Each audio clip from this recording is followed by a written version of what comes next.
O'zbekiston va dunyodagi bo'layotgan eng so'nggi yangiliklar bizning Dunyo yangiliklari YouTube kanalimizda. Bugun dasturimizda: nega Hindiston havo ifloslanishi ko'rsatkichi 500 aslida shundaymi? Hindistonning yirik shaharlarida, ayniqsa Dehli kabi megapolislarda havo sifatini o'lchash uchun ishlatiladigan Air Quality Index 500 ballgacha bo'lgan shkalaga ega. Ammo so'nggi yillarda Dehli havosi shu chegaradan ham oshib ketayotgan bo'lsa-da, ko'rsatkich baribir 500 dan yuqoriga chiqmaydi. Nega bunday?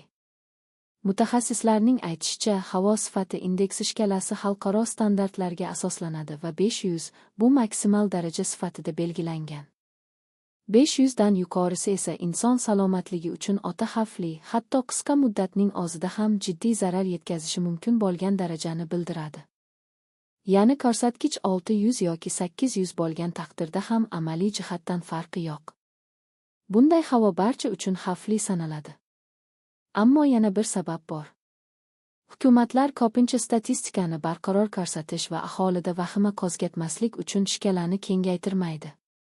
Agar real ifloslanish 700 yoki 900 darajaga yetgani ko'rsatilsa, bu jamoatchilikda kuchli salbiy reaksiya, iqtisodiy faoliyatning to'xtashi va siyosiy bosimning ortishiga olib keladi.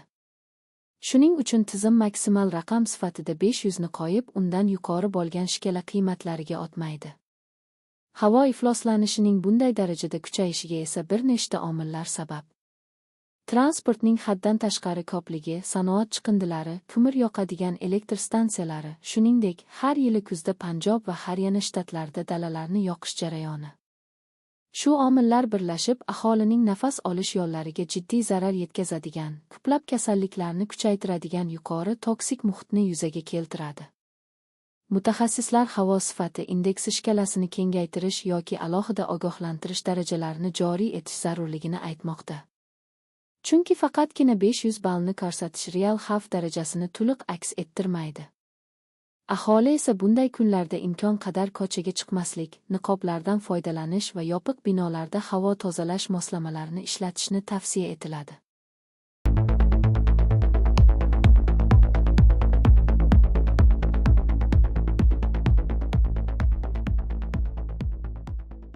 Katarina Zimmer sirka mahsulotini tozalash vositasi sifatida sinab ko'rdi va odamlar hamda tabiat uchun juda ko'p foydalarni kashf etdi. Katarina Zimmer oddiy uy sharoitidagi sirkaning haqiqiy imkoniyatlarini o'rganishga qaror qildi.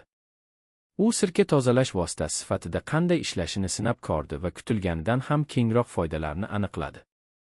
Sirka nafaqat arzon va hamma joyda bor, balki atrof muhitga zarar yetkazmaydigan eng tabiiy tozalovchi vositalardan biri ekan.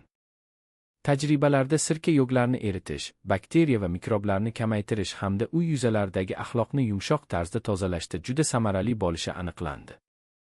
Ayniqsa oshxona stol ustlari, oynalar, hammom devorlari yoki idishlarni tozalashda sirka juda yaxshi natija beradi. U kimyoviy qo'shimchalarsiz ishlaydi. Shu sababli kichik bolalari yoki uy hayvonlari bor oilalar uchun yanada xavfsiz. Bundan tashqari, sirkaning foydalari faqat uy ichidagi tozalash bilan cheklanmaydi.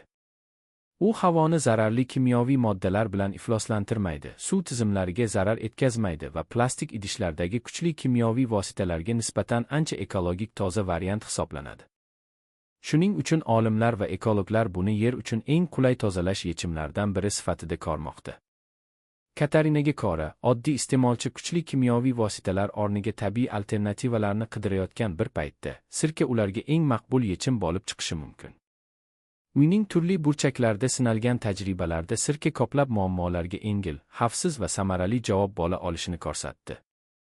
Natijada sirka oddiy oshxona mahsuloti bo'libgina qolmay, sog'liqni asrash va sayyorani himoya qilishda muhim rol o'ynashi mumkinligi yana bir bor tasdiqlandi.